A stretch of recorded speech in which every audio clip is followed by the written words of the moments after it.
Assalamualaikum dan salam sejahtera seluruh rakyat Malaysia. Viral dan kecoh video tentang banyak peniaga-peniaga kat luar sana yang menerima wang palsu daripada individu yang ada dalam CCTV yang dirakamkan oleh TV di kedai itu.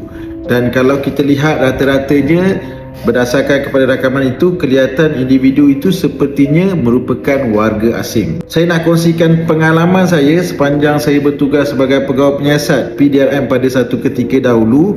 Memang rata-rata kes yang saya terima yang melibatkan penerimaan wang palsu oleh mangsa, selalunya ia dilakukan ataupun suspek yang menyerahkan atau membayar atau memberikan wang palsu itu ialah merupakan warga asing.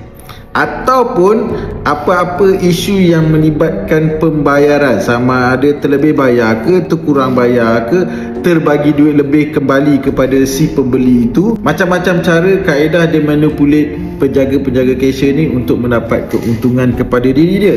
So nasihat saya kepada semua peniaga-peniaga ataupun anda semua yang ada berurusan dengan warga asing untuk urusan pembelian atau penjualan ataupun pembayaran, nak tahu tips bagaimana dia start manipulate anda ataupun bila masa dia mula nak memperdaya anda, senang je. Bila kau deal dengan warga asing tu, kemudian ada je apa-apa yang dia bercakap, isu-isu yang dia cuba nak sampaikan. Yang tu tak kena lah, ni tak puas hati lah, yang ni tak cukup lah, dia tanya kau macam-macam. Bila start dia bercakap banyak dengan kau ketika nak buat bayaran atau ketika berurusan dengan kau berhati-hati. Pada ketika itulah magic akan berlaku. Dia akan manipulate mata kau, kemudian tiba-tiba je sama ada duit kau short atau duit dalam kaunter kau short, ataupun tiba-tiba je kau tak tahu apa jadi tadi . So kepada anda semua, berhati-hati ketika berurusan dengan mereka-mereka yang bukan semua warga asing tu tak boleh dipercayai. Tapi dalam sepanjang pengalaman saya menyiasat kes dulu pun, memang kebanyakannya kes-kes yang melibatkan duit palsu ataupun apa-apa saja urusan payment yang tak kena, terlebih ke, tercukup ke, tak cukup ke, apa pun, selalunya melibatkan orang-orang yang macam ni. Okeylah, kesimpulan dia macam inilah. Kau kena berwaspada dengan semua orang, habis cerita. Tetapi fokuskan kepada yang warga asing. Alright?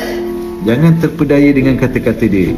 Semoga anda semua dipermudahkan, bisnes anda bertutup. Berhati-hati ketika berurusan dengan pelanggan anda. Agensi kerajaan, syarikat swasta yang ingin saya hadir ke lokasi anda untuk kongsikan rahsia, tips, formula, nasihat bengkel, seminar, ceramah, teknik apa sahaja untuk mengenal pasti mengesan scam ataupun tidak. Saya ada contoh-contoh mesej conversation antara scammer dengan mangsa dia. Saya akan kongsikan kepada anda formula, rahsia, dan jemput saya akan hadir ke lokasi anda. Tak nak kena scam, dengar cakap Rahmat Fitri Abdullah.